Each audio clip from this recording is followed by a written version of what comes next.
ଗୋଟିଏ ପୁରୁଣା ଗୋଦାମ ଘରେ ବହୁତ ଗୁଡ଼ିଏ ମୂଷା ରହୁଥିଲେ। ସେମାନେ ସେଠାରେ ଖୁବ୍ ମଜାରେ ଖାଉଥିଲେ ଏବଂ ଖେଳୁଥିଲେ, କିନ୍ତୁ ସେମାନଙ୍କ ଖୁସି ବେଶୀ ଦିନ ରହିଲା ନାହିଁ।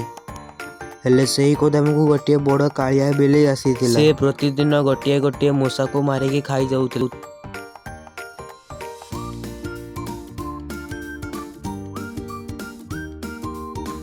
ମୂଷାମାନେ ଭୟରେ ଗାତରୁ ବାହାରିବା ବନ୍ଦ କରିଦେଲେ।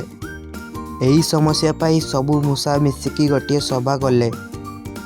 ଜଣେ ଯୁବକ ମୂଷା ଛିଡ଼ା ହେଇକି କହିଲା, ଭାଇମାନେ, ମୋ ପାଖରେ ଗୋଟିଏ ଜବରଦସ୍ତ ବୁଦ୍ଧି ଅଛି।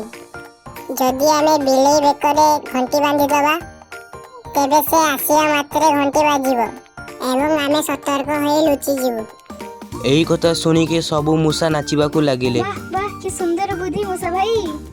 ଠିକ୍ ସେତିକି ବେଳେ ଗୋଟିଏ ବୃଦ୍ଧ ଅଭିଜ୍ଞ ମୂଷାଟି କହିଲା। ସେ ହସିକି କହିଲା, ଉପାୟ ତ ବହୁତ ଭଲ, ହେଲେ ମୋତେ କୁହ ଯେ ବିଲେଇ ବେକରେ ଘଣ୍ଟା ବାନ୍ଧିବ କିଏ? ଏହି କଥା ଶୁଣିକି ସବୁ ମୂଷା ଚୁପ୍ ହୋଇଗଲେ। କାହାରି ପାଖରେ ସାହସ ନଥିଲା ବିଲେଇ ପାଖକୁ ଯିବା ପାଇଁ।